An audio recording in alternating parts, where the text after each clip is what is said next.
শিক্ষার্থীদের রং তুলিতে রঙিন হয়ে উঠছে রাজধানীর বিভিন্ন সড়ক। যেখানেই ফাঁকা জায়গা পাচ্ছেন সেখানেই নিজেদের সৃজনশীলতা প্রকাশ করছেন শিক্ষার্থীরা। গ্রাফিতিতে স্থান পাচ্ছে দ্রোহের ইতিহাস, নিহতদের স্মৃতি আর অন্যায় অনিয়মের বিরুদ্ধে কঠোর প্রতিবাদ।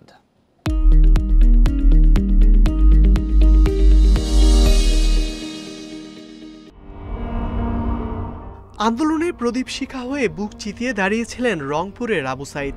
ঘাতক পুলিশের গুলিতে নিভে যায় তার জীবন প্রদীপ। এই গ্রাফিতিতে ফুটে উঠেছে সেই কাহিনী। শিক্ষার্থীদের রক্তের বিনিময়ে অর্জিত হয়েছে বিজয়।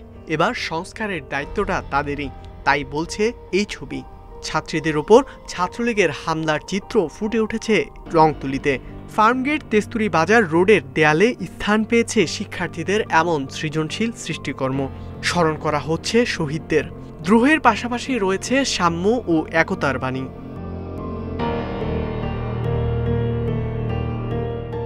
রাজধানীর মানিক মিয়া এভিনিউর দেয়ালও সেজে উঠেছে শিক্ষার্থীদের রং তুলির আঁচড়ে।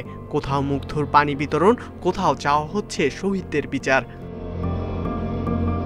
বিভিন্ন শিক্ষা প্রতিষ্ঠানের দেয়াল সহ অসংখ্য অলিগলিতে এখন শিক্ষার্থীরা চালিয়ে যাচ্ছেন গ্রাফিতির কাজ। আইন ও ক্ষমতার অপব্যবহার ও অপরাজনীতির বিরুদ্ধেও অবস্থান পরিষ্কার করছেন তারা। রেভলিউশন যখন আসে, এটা আমরা মনে করি রেভলিউশনটার পরিচয় আসে শিল্পের মাধ্যমে।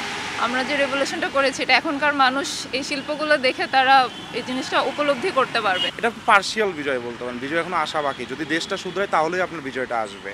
যদি আমরা আগের ওই লুপেই চলে যাই তাহলে আর ভাই ওটা বিজয় বলে কাউন্ট করা ঠিক হবে না। রাষ্ট্র সংস্কারের জন্য আপাতত আমার মনে হয় যে এখন অন্যায়ের বিরুদ্ধে সোচ্চার হওয়াটা খুবই জরুরি। আর সবার আসলে নিজেদের অবস্থানে থেকে দায়িত্বশীল হওয়াটাও খুব বেশি জরুরি বলে আমি মনে করছি। সড়কের এমন গ্রাফিতিগুলো যদি সমাজের মানুষের চিন্তাধারায় পরিবর্তন আনে তবেই তাদের সার্থকতা, বলছেন শিক্ষার্থীরা। ইকরামুল কবির, ইন্ডিপেন্ডেন্ট নিউজ, ঢাকা।